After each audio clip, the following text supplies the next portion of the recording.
E në ditën që do të takojnë atë, do të përshëndeten me selam.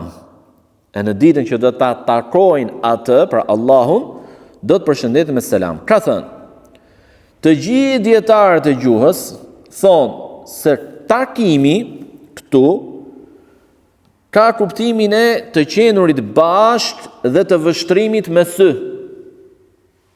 Pra nuk do t'jenë larg që ta shohin Allahun në një mënyrë jo të drejtë për drejtë, të tërthort, apo në një mënyrë indirekte. Jo, por të qenurit bashkë. Pra do t'jenë pranë Allahut Azza wa Jall. Dhe thot dhe të vështrimit me sy.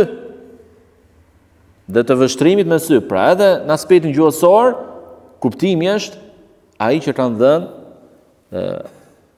dietarët që përmendëm më parë prej sahabëve dhe ata pas tyre.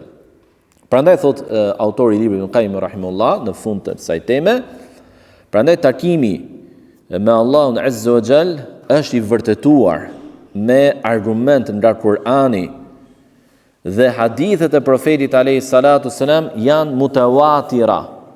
Hadithet mutawatira janë hadithe ku në zinxhirin transmetues të tyre nuk kemi një individ që përcjell nga një individ deri në fund, por një grup personash përcjell nga një grup tjetër personash, ky nga një grup tjetër personash, ky nga një grup tjetër personash, derisa arrin te sahabi, te profeti sallallahu alaihi wasallam. Dhe në hadithe me zinxhira të tillë transmetimi nuk mund të ndodh gabim pas saktësi. Për shkak të numrit të madh të transmetuesve që bin dakord se cili grup, se cila halk e ti zinxhirit transmetimi bie dakord me atë që thotë halka para saj dhe kështu me radhë. Siç është thotë hadith, të gjitha ato janë të sakta, thotë, siç është hadithi e Enesit në historinë e pusit të Maunes, ku thot inna qad laqina rabbana faradiya anna wa ardana, ne takuam Zotin ton, ai u kënaq me ne dhe ne u kënaqëm me të. Cila është kjo histori? Kjo histori ka ndodhur, një ngjarje ka ndodhur në vitin e 4 të Hijrit, ku disa antar nga fisi Ukail, në mos gaboj, dhe fiset e tjera arabe vinë tek profeti alayhi salatu selam, hiqen si musliman, gjoja sikur tërë fiset e tyre ishin pranuar Islamin dhe i thonë, na sill neve ca, na shortet tut, na mësojnë fenë dhe Kur'anin. Dhe profeti sallallahu alaihi wasallam dërgon me ta 70 sahab që ishin ndër më të diturit për Kur'anin. I besoj fjalës së tyre. Dhe nisën të adër kur largohen nga Medina dhe arrin në një vend që quhet Bir Mauna, i vrasin sahabët e profetit alayhi salatu wasallam, tradhtisht, befasisht. Dhe kur e merr vesh të ngjarje profeti alayhi salatu wasallam, mërzitet shumë për shkak të tradhtisë dhe vrasjes së një numri kaq të madh sahabësh dhe ndër më të diturit për Kur'anin. U trondit profeti alayhi salatu wasallam. Dhe u lut, gati një muaj rrjesh, u lut kundra këtyre fisëve, profeti sallallahu alaihi wasallam. Dhe thot Anas ibn Malik se për ta zbriti Allahu Azza wa Jalla ajet kuranor, ku thot se ata kanë thënë, ne takuam Zotin ton, ata që u vran. Tregon Allahu fjalën e tyre në Kur'an. Ne takuam Zotin ton, ai u kënaq me ne dhe ne u kënaqim me shpërblimin e tij. Por ky ajet është fshirë më pas. Pra është nga ajetet që janë hequr më pas, që në kohën e profetit alayhi salatu wassalam. Ka të tilla, më pas. Pra, e sjell autori si dëshmi për të gjë. Por kështu hadithi i Ubadës, hadithi i Aishës, e Buhariut, ibn Mas'udit, që kanë thënë se profeti sallallahu alaihi wasallam ka thënë, "Men ahabba liqa Allah, ahabba Allahu liqa." Kush e do takimin me Allahun, Allah e do takimin me të. Dhe tha më parë se fjala takim, në gjuhën arabe çfarë kuptimi ka? Të jesh bashkë dhe ta shohësh tjetrin. Gjithashtu hadithi e Enesit, ku profeti alayhi salatu wasallam ka thënë, ju pas meje do të përjetoni situata, fitne të vështira, prandaj bëni durim derisa të takoni Zotin tuaj dhe të dërguarin e tij. Por ashtu hadithi e Abu Dharrit, ku hadithi qudsi ku Allahu subhanahu wa taala thot, nëse o bir Ademit, nëse më vjen mua me mëkate sa për masa e tokës dhe më takon pjesa që ka lidhje, dhe tham çfarë kuptimi ka takimi gjuhën arabe, pa më bërë mua shirk, unë do të vi me të njëjtën përmas me falje. Dhe hadithi i Ebu Musas Al-Ash'ari radhiyallahu ta'ala anhu, profeti alayhi salatu wasallam ka thënë: "Men laqiya Allah la yushrik bi shay'in dakhala al-janna", kush e takon Allahun, kush e takon Allahun pa i bërë shirk do të hyjë në xhennet, dhe të tjera thot hadithe që flasin për takimin me Allahun e lartësuar. Pra është një çështje më së qartë dhe ky është besimi i profetit alayhi salatu wasallam, besimi i sahabëve, besimi tabiinëve, brezërit pas tyre, besimi i dietarëve të mëdhenj të Islamit, se Allahu i lartësuar do të shihet nga besimtarët në ditën e në botën tjetër. Tema radhës që do të mbes për herën e ardhshme inshallah ka të bëjë me kërcënimin, me ndështim për ata që e mohojnë shikimin e Allahut. Çfarë ndështimi ka për ta? Çfarë kërcënimi ka ardhur për ta? Elusim Allahun subhanahu wa taala të na shtojë neve diturinë në fenë e tij, na përqendrojë neve në të vërtetën dhe të na mundësojë neve begatinë më të madhe që është shikimi i fytyrës së tij të nderuar. Wa subhanakallahumma bihamdik ashhadu an la ilaha illa anta astaghfiruka wa atubu ilayk.